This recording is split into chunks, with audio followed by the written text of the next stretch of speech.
All new Vivo V50e, crafted for luxury and designed for elegance. Buy now. அதான் mister gold, தரத்திலையும் அளவுலையும் no compromise. Mister gold 100% கடல் எண்ணெய். அன்னைக்கு 22ஆம் தேதி நைட்டு வந்து அவங்க ரெண்டு பேரும் வந்து அந்த வீட்டில் இருக்கிறாங்க. அடுத்த நாள் காலையில் அவங்களோட மகன் வந்து அவங்களுக்கு ஃபோன் பண்ணுறாரு. ஃபோன் பண்ணப்போ ஃபோனை எடுக்கலாங்க, ஃபோன் ரீச் ஆகலை. உடனே என்ன பண்ணுறாங்க, பக்கத்தில் இருக்க ஊர், அந்த ஊரில் உள்ள அவங்க உறவினர்களுக்கு தகவல் சொல்லி அவங்க வந்து பார்க்குறாங்க. பார்த்தா ரெண்டு பேரும் இறந்து கிடக்குறாங்க. அந்த அம்மா கழுத்தில் போட்டிருந்த செயின், கையில் போட்டிருந்த வளையல் கிட்டத்தட்ட ஒரு 11.5 பவுன் வரைக்கும் திருடப்பட்டிருக்கு. காவல்துறை வந்து ஒரு 12 தனிப்படைகளை அமைச்சு தேட ஆரம்பித்தாங்க. சம்பவம் நடந்த அன்னைக்கு 22ஆம் தேதி நைட்டில் ஒரு பைக், பிளாட்டினா அப்படிங்கிற ஒரு பைக்கில் 3 பேர் அந்த ஊரை விட்டு வெளியே போகிறாங்க. அப்போ அக்கம் பக்கத்தில் இருக்கக்கூடிய தோட்டங்கள், காடு மாதிரி பகுதி, புதர்கள்லாம் இருக்கும் இல்லையா, அதில் பார்த்தா அந்த வண்டி நிற்கிது. ஆச்சியப்பன் அப்படின்னு அந்த அரசல் சேர்ந்த ஒருத்தரை பிடிக்கிறாங்க. அப்போ அவனுக்கு யார் நண்பர்கள் அப்படின்னு பார்க்குறாங்க. ரமேஷ், மாதேஷ் அப்படின்னு 2 பேர். இந்த 3 பேரும் எப்படி நண்பர்கள்? 2015 காங்கேயம் அப்படிங்கிற இடத்துல 5 திருட்டு வழக்குகளில் இவங்க சம்மந்தப்பட்டு கைதாகி 9 மாதம் ஜெயிலில் இருந்திருக்காங்க. இவங்க தோட்டத்தில் தேங்காய் வெட்டுறதுக்கு கூலிக்கு வந்திருக்கான் ஆச்சியப்பன். அப்போது யார் இருக்கா, எத்தனை பேர் இருக்காங்க, என்ன பாதுகாப்பு இருக்குது அப்படிங்கிறத நோட்டம் பண்ணிருக்கான். அவர் 10 நாள் அங்கே சுற்றி வாட்ச் பண்ணுறாரு. என்னென்ன வசதிகள் இருக்குது, ப்ளஸ் மைனஸ் எல்லாத்தையும் பார்க்குறாரு. இந்த அமாவாசையை ஒட்டிய இருட்டிய நாளில் இந்த கொலையை அரங்கேற்றுறாங்க. ஒரு வித்தியாசமான ஒரு ஒலியை எழுப்புறாங்க. அப்போ அவங்க வந்து யாரோ கூப்பிடுறாங்க அப்படிங்கிற மாதிரி கதவை திறக்கிறாங்க. எப்படி தோட்டத்தில் மண்வெடி கிடக்கும், அதில் அந்த மரப்பாகத்தை மட்டும் தனியாக எடுத்துடுறாங்க. கரெக்டாக கதவை திறந்தோன்னா மண்டையில் அடிக்கிறாங்க. அடித்து அவங்க கீழே விழுந்து இறந்து போனதுக்கப்புறம் உள்ளே போகிறாங்க. உள்ளே போய் அங்கே இருக்கவங்களையும் அடித்து கொலை பண்ணிவிட்டு அந்த அம்மா போட்டுக்க நகையெல்லாம் எடுத்துக்கிட்டு, அந்த போன வருஷம் நடந்ததில்ல 28, 11, 24 பல்லடம் 3 பேர் இறந்து போன வழக்கு, அந்த இது நாங்கள் தான் பண்ணோம். அதில் என்னடா நகையை எடுத்தீங்க அப்படின்னு கேட்டால், அந்த அம்மா அணிஞ்சிருந்த 5.5 பவுன் செயினை எடுத்தோம். ஸோ இந்த மாதிரி தனியாக பண்ணை வீடுகள்லையோ அல்லது சாதாரண வீடுகளிலையோ இருக்கக்கூடிய வயதானவர்களாக இருந்தாலும் தனியாக இருக்கக்கூடியவர்களுக்கு நீங்கள் என்ன அட்வைஸ் கொடுப்பீங்க? இவங்களோட பாதுகாப்புங்கிறது வந்து நிச்சயமாக அவங்க உறவினர்களும் பார்க்கணும், காவல்துறையும் அரசாங்கமும் பார்க்கணும். வயது முதிர்ந்து இறந்து போனாங்கன்னா தவறு இல்லை, ஆனால் அடித்து கொல்லப்பட்டார்கள். இது 5 பவுன் 10 பவுனுக்காக. அப்போ வந்து அது வந்து ஜீரணிக்கவே முடியல. இந்த மாதிரி சமூக விரோதிகள், சமூகத்துக்கு தேவையில்லாதவங்க, அப்பாவி பொதுஜனங்கள், பெரியவங்க, வயசானவங்க, அக்கடான அவங்க வீட்டில் இருக்கிறவங்கள, அவங்கள வீட்டை போய் கொலை பண்ணி நகையை திருட்டு போகிறவங்க வந்து இந்த சமுதாயத்துக்கு தேவையில்லை. இவங்க சுட்டுக் கொல்லப்பட்டாலும் அது வந்து தவறு இல்லை அப்படிங்கிற மாதிரி எண்ணத்துக்கு எனக்கு தோணுது. வணக்கம் சார். வணக்கம். பரபரப்பாக பேசப்பட்ட இந்த ஈரோடு இரட்டை வழக்கு, அதில் குற்றவாளிகளை பிடிச்சிருக்கிறாங்க, எப்படி சார் பார்க்குறீங்க?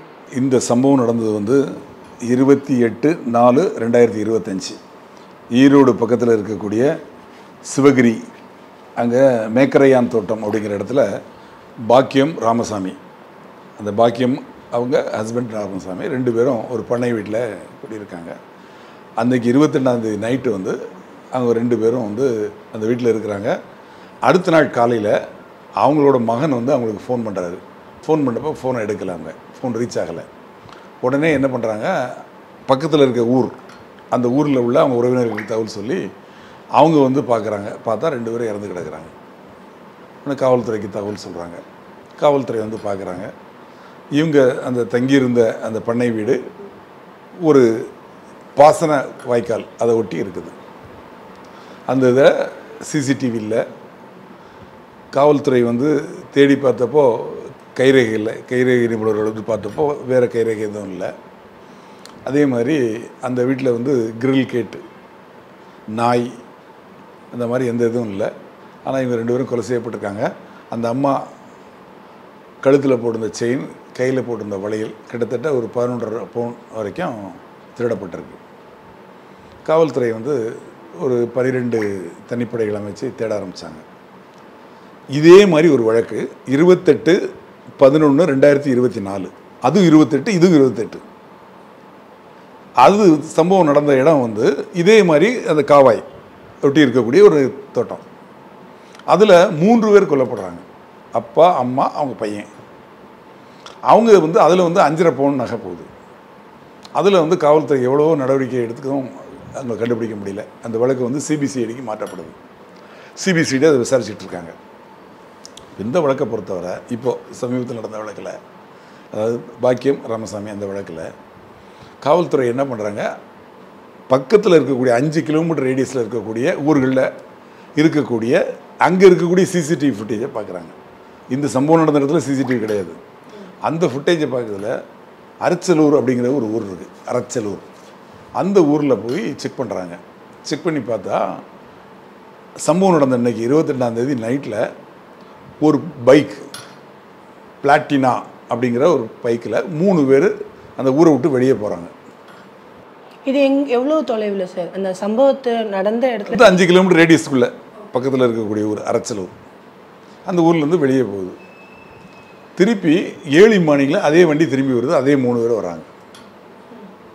அந்த வண்டியோட நம்பர் பார்க்க முடியல, சிசிடிவி ஃபுட்டேஜில் தெரியல. உடனே காவல்துறை என்ன பண்ணுறாங்க, அந்த ஊரில் எங்கெங்கே அந்த வண்டி இருக்குது, இந்த வண்டி யாரெல்லாம் வச்சுருக்காங்க அப்படின்னு சொல்லி செக் பண்ண ஆரம்பிக்கிறாங்க.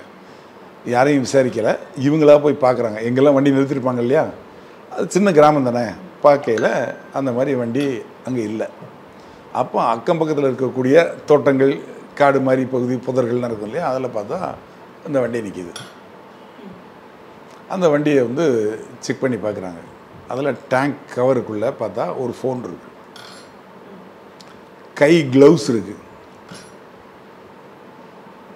வண்டியில் நம்பர் இருக்குது. காவல்துறை வந்து அந்த நம்பரை வச்சு யார் அதுக்கு ஓனர் அப்படின்னு பார்க்குறாங்க. ஆச்சியப்பன் அப்படின்னு அந்த அரச்சலூரை சேர்ந்த ஒருத்தரை பிடிக்கிறாங்க. அவன் தான் அதுக்கு ஓனர்.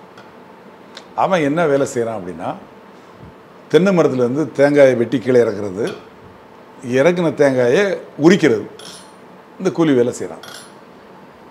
அவனை பிடிக்கிறாங்க. பிடிச்சி இதை பற்றி விசாரித்தா எனக்கு ஒன்றுமே தெரியாதுங்கிறான். அப்போ அவனுக்கு யார் நண்பர்கள் அப்படின்னு பார்க்குறாங்க. ரமேஷ், மாதேஷ் அப்படின்னு 2 பேர். இவனுக்கு வயசு 48, ரமேஷுக்கு வயசு 54, மாதேஷுக்கு வயசு 52. இந்த 3 பேரும் எப்படி நண்பர்கள் அப்படின்னு சொல்லி விசாரிக்கிறாங்க. விசாரித்தா 2015 காங்கேயம் அப்படிங்கிற இடத்துல திருட்டு வழக்கு, 5 திருட்டு வழக்குகளில் இவங்க சம்மந்தப்பட்டு கைதாகி 9 மாதம் ஜெயிலில் இருந்திருக்காங்க. இவங்க 3 பேருமே, இந்த 3 பேரும் அங்கே ஜெயிலில் இருந்தப்போ ஜெயிலில் இருந்தே அந்த வழக்குகளை நடத்தி விடுதலையாக இருக்காங்க அப்படிங்கிறது தெரிய வருது. அப்புறம் இவங்க 3 பேரையும் விசாரித்தப்போ இந்த வழக்குக்கு எங்களுக்கு சம்மந்தம் இல்லை அப்படிங்கிறாங்க. அப்போ எதுக்கு ராத்திரி 3 பேரும் ஒரே பைக்கில் போனீங்க, எதுக்கு திரும்பி வந்தீங்க? சார், பொதுவாக இந்த மாதிரி வழக்குகளில் சம்மந்தப்பட்டவங்க மேலே வந்து இந்த லோக்கல் ஐஎஸ்ஐஎஸ்ன்னு சொல்லக்கூடிய இந்த நபர்கள், போலீஸுடைய நண்பர்களாக இருக்கக்கூடிய நபர்கள் எப்போவுமே ஒரு நோட்டை விட்டுட்டு இருப்பாங்கல்ல சார், அது இந்த வகையில் மிஸ் பண்ணிட்டோமா? அது சரியாக பண்ணப்படலை. ஏன்னா 2015 5 வழக்கில் சம்மந்தப்பட்டு 9 மாதம் உள்ளே இருந்து வழக்கில் ஒன்றும் இல்லாமல் ஆக்கிட்டு விடுதலையாகி வந்துட்டாங்க. அது நடந்த சம்பவம் வேறு இடத்துல, இவங்க இருக்கிறது வேறு ஊரில். கேஸில் கன்விக்ஷனாக இருந்தால் கூட தெரிஞ்சிருக்கும். அந்த கன்விக்ஷன் மெமோ அப்படின்னு சொல்லிட்டு அந்த காவல் நிலையத்திலேருந்து இந்த காவல் நிலையத்துக்கு அனுப்புவாங்க, இவங்க குடியிருக்கிற காவல் நிலையத்துக்கு. அந்த மாதிரியும் இல்லை. காவல்துறை அவங்கள வாட்ச் பண்ணியிருக்கணும் பழைய குற்றவாளிங்கிற முறையில், ஆனால் வாட்ச் பண்ணலை. இப்போது இவங்களை வந்து கிடுக்கிப்பிடி போடுறாங்க. எப்படி போடுறாங்க, எப்படி க்ளவுஸ் வந்தது உன் வண்டியில், உன் வண்டி ஏன் காட்டுக்குள்ளே போய் நிறுத்தினேன், உன் வண்டியில் ஃபோனை வச்சு ஏன் கொண்டு நிறுத்தணும், இந்த மாதிரி கேள்விகள் வர ஆரம்பித்ததும், எதுக்காக எத்தனை மணிக்கு இங்கேருந்து வெளியே போனேன், எத்தனை மணிக்கு உள்ளே வந்த அப்படிங்கிற சிசிடிவி ஃபுட்டேஜை காட்டுறதுக்கப்புறமும் வேறு வழி இல்லாமல் முறைப்படியான விசாரணை பண்ண உண்மையை ஒத்துக்கிட்டாங்க. இவங்க தோட்டத்தில் தேங்காய் வெட்டுறதுக்கு கூலிக்கு வந்திருக்கான் தாச்சியப்பன். இவங்களை கேட்டு இவங்க வேலை கொடுத்ததன் பேரில் தேங்காயை வெட்டி இறக்கிட்டு அதை உரித்து கொடுத்துருக்கான். அப்போது யார் இருக்கா, எத்தனை பேர் இருக்காங்க, என்ன பாதுகாப்பு இருக்குது அப்படிங்கிறத நோட்டமிட்டிருக்கான்.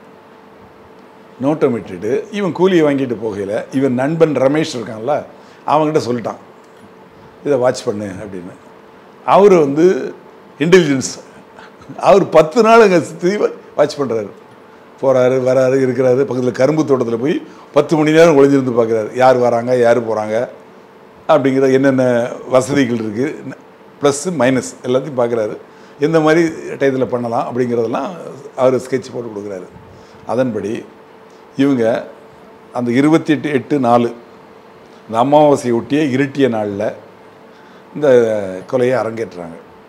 எப்படி அரங்கேற்றுறாங்கன்னா 3 பேர் அங்கேருந்து கிளம்பி இந்த சம்பவ இடத்தை தாண்டி போய் ஒரு புதரில் கொண்டு போய் வண்டியை மறைவாக விட்டுட்டு இவங்க அணிந்திருந்த மேலாடைகளை மடித்து அதில் வச்சுட்டு செருப்புகளை அங்கேயே விட்டுட்டு செல்ஃபோனையும் அங்கேயே வச்சுட்டு வெறுங்காலோட உள்ளாடைகளோட கை க்ளவுஸை போட்டிக்கிட்டு அப்படியே அந்த கால்வாயில் இறங்கி நடந்து வராங்க. சார் நடுவில் எந்த சிசிடிவிலையுமே இவங்க மாட்டலையா? அந்த மாதிரி இடத்த தான் இவங்க செலக்ட் பண்ணுறாங்க. இவங்க செலக்ட் பண்ணுறது எந்த பக்கம்லாம் சிசிடிவி கவரேஜ் இல்லையோ, எந்த இடத்துலலாம் அந்த வீட்டில் சிசிடிவி இல்லையோ, எந்த இடத்துலலாம் பொதுமக்கள் நடமாட்டம் இல்லையோ அதை தான் இவங்க வந்து செலக்ட் பண்ணுறாங்க. எந்த இடத்துல நாய் இல்லையோ, எந்த இடத்துல வந்து அலாரம் இல்லையோ, இந்த மாதிரி இடங்களை தான் அவங்க செலக்ட் பண்ணி பிளான் பண்ணுறாங்க. பிளான் பண்ணி வாட்ச் பண்ணுறாங்க. வாட்ச் பண்ணி எக்ஸிக்யூட் பண்ணதுக்கு தான் 3 பேரும் போகிறாங்க. கூட அப்போ அந்த 3வது ஆளை சேர்த்துக்கிறான், மாதேஷை சேர்த்துக்கிட்டு போய் அங்கேருந்து 3 பேரும் தண்ணியிலே இறங்கி நடந்து வராங்க. வந்து இவங்க கதவை பூட்டிட்டு தானே அந்த ரூமில் படுத்திருப்பாங்க வீட்டுக்குள்ளே. அப்போது ஒரு வித்தியாசமான ஒரு ஒலியை எழுப்புறாங்க. அப்போது அவங்க வந்து யாரோ கூப்பிட்றாங்க அப்படிங்கிற மாதிரி கதவை திறக்கிறாங்க. ஆக ஓப்பனிங் ஆயிடுச்சு. அப்போது என்ன பண்ணுறாங்க, அங்கே ரெடியாக இங்கே போன உடனே எந்த இடத்துல மண்வெட்டி, எப்படி தோட்டத்தில் மண்வெட்டி கிடக்கும், 1 2 இருக்காது, 4 5 மண்வெட்டி இருக்கும். அதில் அந்த மரப்பாகத்தை மட்டும் தனியாக எடுத்துடுறாங்க. மெட்டல் இருக்கு இல்லையா, அதை தட்டி எடுத்துகிட்டு மரப்பாகத்தை மட்டும் எடுத்து கையில் வச்சுக்கிறாங்க. நல்ல உருண்டையாக கட்ட மாதிரி, உருண்டு கட்ட மாதிரி. கரெக்டாக கதவை திறந்தோன்னா மண்டையில் அடிக்கிறாங்க. அடித்து அவங்க கீழே விழுந்து இறந்து போனதுக்கப்புறம் உள்ளே போகிறாங்க. உள்ளே போய் அங்கே இருக்கவங்களையும் அடித்து கொலை பண்ணிவிட்டு அந்த அம்மா போட்டுக்க நகையெல்லாம் எடுத்துக்கிட்டு திருப்பி வந்து அதே கால்வாயில் இறங்கி போகையில் அந்த கட்டை அதை கையில் எடுத்துகிட்டு போகிறாங்க. ஏன்னா ரத்தக்கரை படிஞ்சிருக்கும். இவங்க போட்டிருக்க பனியன், உள்ளாடைகள், ஜட்டி இதெல்லாம் கொண்டு போய் அந்த தண்ணியில் விட்டுட்டு நகைகளை எடுத்துகிட்டு ஒரு குளியல் போட்டுட்டு முங்கி குளிச்சுட்டு அப்படியே நடந்து போய் இவங்க வண்டிக்கிட்ட போய் இவங்க ஆடைகள் அங்கே இருக்குல்ல அதை எடுத்து அணிஞ்சிக்கிட்டு வண்டி எடுத்துகிட்டு வந்துடுறாங்க. இந்த நகைகளை என்னடா பண்ணீங்க அப்படின்னு சொல்லி காவல்துறை கேட்டப்போ இந்த நகைகளை வந்து ஞானசேகரன் அப்படின்னு நகைப்பற்ற வச்சுருக்க ஒருத்தனை கொடுத்து உருக்கிட்டோம் அப்படின்னு சொன்னாங்க. அதன் பேரில் அவனையும் பிடிச்சிட்டாங்க. அவனையும் பிடிச்சி விசாரிக்கப்போ அவங்க உண்மைதான்னு சொல்லி அந்த உருக்கிய கட்டியை இவர்கிட்ட கொடுத்துருக்காங்க. அதையும் போலீஸார் சீஸ் பண்ணியிருக்காங்க. இது மாதிரி எத்தனை வழக்குகளா பண்ணியிருக்கீங்கன்னா நிறைய வழக்குகள் பண்ணியிருக்கோம் அப்படின்னு அவங்க சொல்கிறாங்க. இப்போது அந்த போன வருஷம் நடந்ததில்ல 28, 11, 24 பல்லடம் 3 பேர் இறந்து போன வழக்கு, அந்த வழக்கும் இதே மாதிரி அந்த கால்வாயை ஒட்டி இருக்கக்கூடிய ஒரு பண்ணை வீடு, இதே மாதிரி முதியவர்கள், சிசிடிவி கிடையாது. அந்த இது நாங்கள் தான் பண்ணோம். அதில் என்னடா நகை எடுத்தீங்க அப்படின்னு கேட்டால் அந்த அம்மா அணிஞ்சிருந்த 5.5 பவுன் செயினை எடுத்தோம், அதையும் இவங்கள்ட்ட தான் சொல்லி கொடுத்தோம் அப்படின்னு சொல்கிறாங்க. இப்போ நம்ம போலீஸ் இந்த கேஸை விசாரிக்கக்கூடிய போலீஸு அந்த வழக்கில் நகையை சீஸ் பண்ணவோ நடவடிக்கை எடுக்கவோ முடியாது. ஏன்? அது சிபிசிஐக்கு மாற்றப்பட்டிருக்கு. இப்போ அவங்க தான் என்கொயரி பண்ணுறாங்க. ஸோ அந்த இவங்க சொன்ன வாக்குமூலத்தை பதிவு பண்ணி இவங்களை ரிமாண்ட் பண்ணிட்டாங்க. இப்போ அவங்க கஸ்டடி எடுப்பாங்க, போலீஸ் கஸ்டடி. சிபிசிஐடி அந்த வழக்கில் பல்லடம் வழக்கில் எடுத்து இவங்களை விசாரித்து இவங்க வாக்குமூலப்படி அந்த நகையை சீஸ் பண்ணுவாங்க. இப்போ இதில் அந்த சம்மந்தப்பட்ட நபர் வந்து உள்ளே இருக்கார். யார்? ஞானசேகரங்கிறவர் உள்ளே இருக்கிறார். அவரையும் கஸ்டடி எடுத்து விசாரிப்பாங்க. அவர் நகை எங்கே கொடுத்துருக்காரோ வாங்கி கொடுப்பார். இதில் ஆனந்த்னு இன்னொரு நபரும் சம்மந்தப்பட்டிருக்கதா சொல்கிறாங்க. அதையும் விசாரிப்பாங்க. அந்த ஆனந்த் யார், என்ன ஏது, அவரையும் விசாரிப்பாங்க. அவரையும் கைது பண்ணுவாங்க. சம்மந்தப்பட்டிருந்தால் கைது பண்ணி பிளான் பண்ணுவாங்க. ஒரு வேளை சிபிசிஐடி விசாரிக்கையில் காவல்துறை கிட்ட வந்து இவங்க வந்து அங்கே வச்சுருக்கேன், இங்கே வச்சுருக்கேன், ஆயுதத்தை வச்சுருக்கேன் அப்படின்னு சொல்லி கூட்டு போய் காவல்துறையை தாக்க முயற்சி பண்ணால் காவல்துறை என்கவுண்டர் பண்ணதுக்கும் வாய்ப்பு இருக்குது. என்னை பொறுத்தவரை என்கவுண்டரில் எனக்கு நம்பிக்கை கிடையாது. ஆனால் இந்த மாதிரி சமூக விரோதிகள், சமூகத்துக்கு தேவையில்லாதவங்க, அப்பாவி பொதுஜனங்கள், பெரியவங்க, வயசானவங்க, அக்கடான அவங்க வீட்டில் இருக்கிறவங்கள அவங்கள வீட்டை போய் கொலை பண்ணி நகையை திருட்டு போகிறவங்க வந்து இந்த சமுதாயத்துக்கு தேவையில்லை. இவங்க சுட்டுக் கொல்லப்பட்டாலும் அது வந்து தவறு இல்லை அப்படிங்கிற மாதிரி எண்ணத்துக்கு எனக்கு தோணுது. இவர்களுக்கு நீதிமன்றம் மூலமாக கடுமையான தண்டனை நிச்சயமாக வாங்கி கொடுக்கணும். காவல்துறை வந்து ஏற்கனவே 2021 2024 10வது மாதம் அக்டோபர் வரைக்கும் இதே மாதிரி 13 பேர் கொலை செய்யப்பட்டிருக்காங்க. 13 வழக்குகள். அந்த வழக்குகளில் 12 பேர் கைது பண்ணியிருக்காங்க. கோபாலகிருஷ்ணன்கிற ஒரு டிஎஸ்பி தலைமையில் ஒரு டீம் போட்டு அவங்கள அரெஸ்ட் பண்ணியிருக்காங்க. 39 சவரன் நகையை சீஸ் பண்ணியிருக்காங்க. அந்த வழக்கில் 7 மாதம் ஆச்சு அவங்க உள்ளே இருக்காங்க. அந்த வழக்குகளில் 13 வழக்குகள்லையும் சரியான முறையில் சாட்சியங்களை தயார் பண்ணி நீதிமன்றத்தில் ஆஜர்படுத்தி இவங்க இந்த மொத்த கேங்கும் வெளியவே வரக்கூடாது, ஜெயிலே வருஷம் முழுக்க இருக்கணும், ஆயுள் முழுவதும் இருக்கணும், சொல்லப்போனால் தூக்கு தண்டனை கூட இவங்களுக்கு வாங்கி கொடுக்கணும். ஆக அதில் 13 கொலை, இப்போ 15 கொலை. ஸோ இந்த 13 + இந்த 2 எல்லாமே இவங்க தான் பண்ணியிருப்பாங்க. 2 எல்லாமே ஒரே மாதிரி இருக்குது. இந்த 2 இந்த இதில் சம்மந்தப்பட்டவங்க அந்த 12 பேரோட சேர்ந்தவங்களா, இவங்க தனி டீமா, இல்லை அதில் விடுபட்டவங்களா அப்படிங்கிறது விசாரணையில் தெரியும். சார், இது சம்மந்தப்பட்ட ப்ரெஸ் மீட்டில் போலீஸ் வந்து அவங்கள எப்படி அணுகுனாங்க, எப்படி பிடிச்சாங்கன்னு ரொம்ப விவரமாக சொல்லலை. ஒருவேளை வந்து ரொம்ப ப்ரெஷராக இருக்குது அப்படின்னு சொல்லி யாரோ கிடைச்சவங்களை பிடிச்சி கேஸ் போட்டாங்களா சார்? இந்த கொஸ்டின் வருது இல்லை, அவங்க எலாபரேட். சரியான கேள்வி, அழகான கேள்வி கேட்டீங்க. அதாவது வேற ஒருத்தரை நீங்கள் சொல்கிற மாதிரி அக்யூஸ்டாக போட்டுடலாம். நகைக்கு எங்கே போகிறது? 11.5 சவரன் நகை திருடு போயிருக்கு இல்லையா, அது வரணும்ல. இன்றைக்கி ஒரு சவரனுக்கு என்ன விலை? இவங்க கையில் இருந்தால் போட முடியும். அதனால் காவல்துறையில் ஒரு ஐஜி லெவலில் விசாரித்து ப்ரெஸ் மீட்டில் அவங்க சொல்கிறாங்க. அப்போ அது வந்து உண்மை இல்லாமல் அவங்க சொல்லுவாங்களா? சந்தேகங்கள் வரலாம், ஆனால் உண்மைங்கிறது உண்மை இருக்கு இல்லையா? என்னை பொறுத்தவரை அவங்க சொன்னது உண்மையாக இருக்குன்னு தான் நான் நம்புகிறேன்.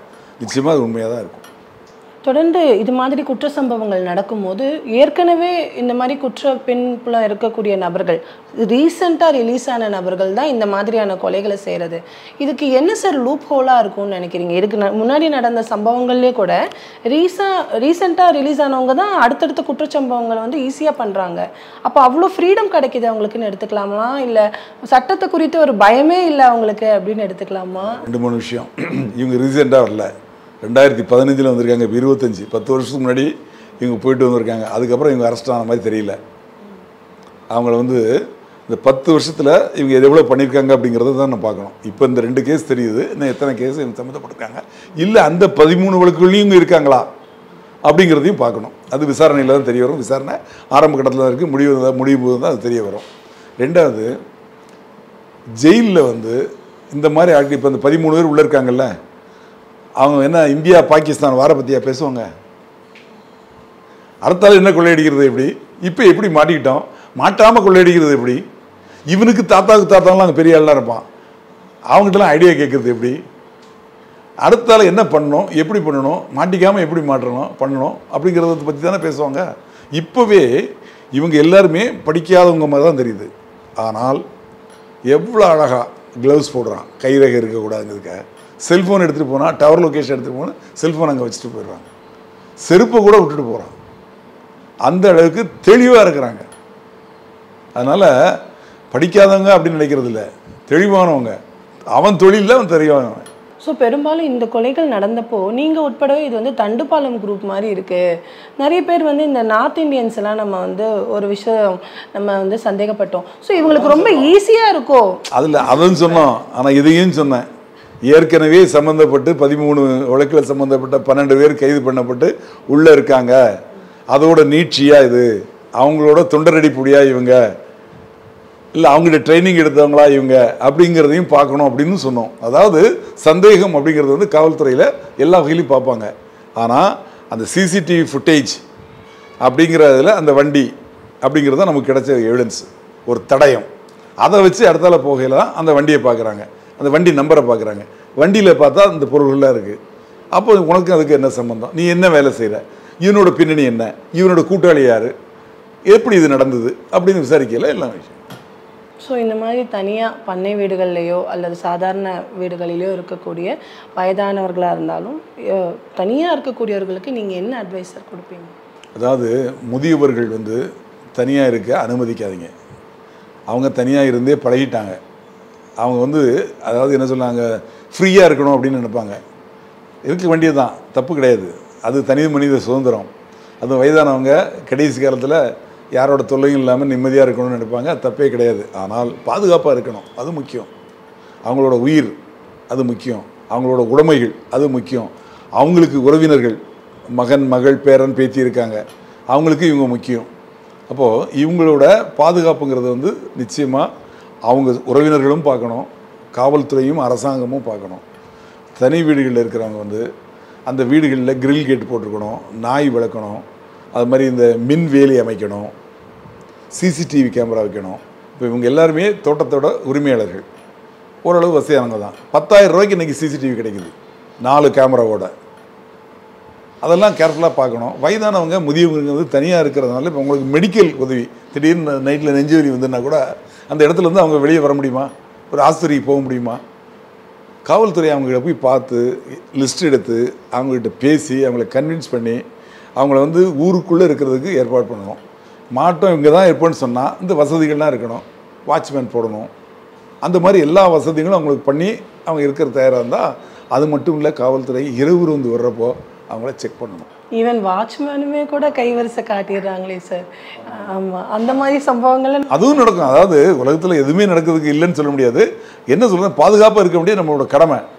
நம்மளை காப்பாற்றிக்கணும், நம்ம உடைமைகளை காப்பாற்றணும். இவ்வளோ நாள் அவங்க சம்பாதிச்சதெல்லாம் அவங்க அனுபவிக்கலையே.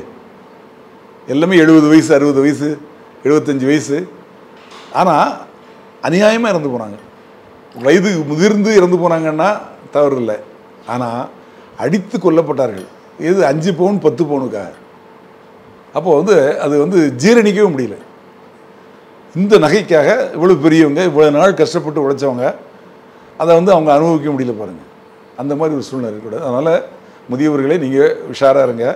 அவங்க உறவினர்கள் வந்து அவங்கள பத்திரமா பார்த்துக்குங்க. காவல்துறை வந்து அவங்களோட பாதுகாப்பை உறுதி செய்யுங்க.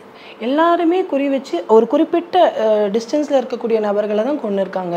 இதுக்கு பின்புலம் நகை மட்டும்தான் இருக்குமா, இல்லை வேறு ஏதாவது காரணங்களுக்காக அவங்க கொல்லப்பட்டிருப்பாங்களா அப்படிங்கிற ஒரு சந்தேகம் இருக்குது. இறந்து போனவங்களுக்கு யாராவது விரோதிகள் இருக்காங்களா? விசாரணையில் அது மாதிரி தெரியலையே. அது மாதிரி இவங்களுக்கு அவங்க மேலே வேறு ஏதாவது மோட்டிவ் இருக்கா? இப்போ தேங்காய் வெட்ட வந்தார், இவர் கூலி கொடுக்கல, அதனால இவர் கொலை பண்ணிட்டாரு அப்படின்னு இருக்கா? அதுவும் கிடையாது. இவங்க கொள்ளையடிக்கணும் அப்படிங்கிறதுக்காக கொலை பண்ணுறாங்க. திட்டமிட்ட செயல். ரெண்டாவது, ஒரு பக்கமாக அந்த ஏரியாவில் தான் பண்ணுறாங்கன்னா, இப்போ 2 வீலர் இருக்குது. இப்போ நடந்த சம்பவங்கள் எல்லாமே கிட்டத்தட்ட ஒரு 50 கிலோமீட்டர் ரேடியஸில் நடந்தது. 2 வீலர் வச்சுருக்காங்க எல்லோரும், 3 பேருமே வச்சுருக்காங்க. 3 பேரோட 2 வீலருமே சீஸ் பண்ணியிருக்காங்க. 2 வீலர் இருக்கிறனால இரவு நேரத்தில் 1 மணி நேரத்தில் அழகாக போகலாம், 50 கிலோமீட்டர் இல்லை 1.5 மணி நேரத்தில் போகலாம். அதனால் இவங்க வந்து தொழில் என்னென்னா இவங்களுக்கு தேங்காய் இறக்குறது தான். அப்போ அந்த தோட்டங்கள் எங்கே இருக்குங்கிறத பார்த்து தான் இங்கே போய் வேலை கேட்குறாங்க. வேலை கேட்டு அங்கே இருக்க சூழ்நிலையை பார்க்குறாரு. அப்புறம் இவருக்கு அடுத்தால இருக்கிறவரை அனுப்புகிறாரு வாட்ச் பண்ண சொல்லி. அவர் எல்லாம் பண்ணிடலாம் அப்படின்னு சொன்னதுக்கப்புறம் 3வது ஒரு ஆளை கூட்டு வந்து பண்ணிடுறாங்க. Thank you sir. நன்றி. All new Vivo V50e, crafted for luxury and designed for elegance. Buy now. அதான் மிஸ்டர் கோல்டு, தரத்திலையும் அளவுலையும் நோ காம்ப்ரமைஸ். மிஸ்டர் கோல்ட் 100% கடலெண்ணெய்.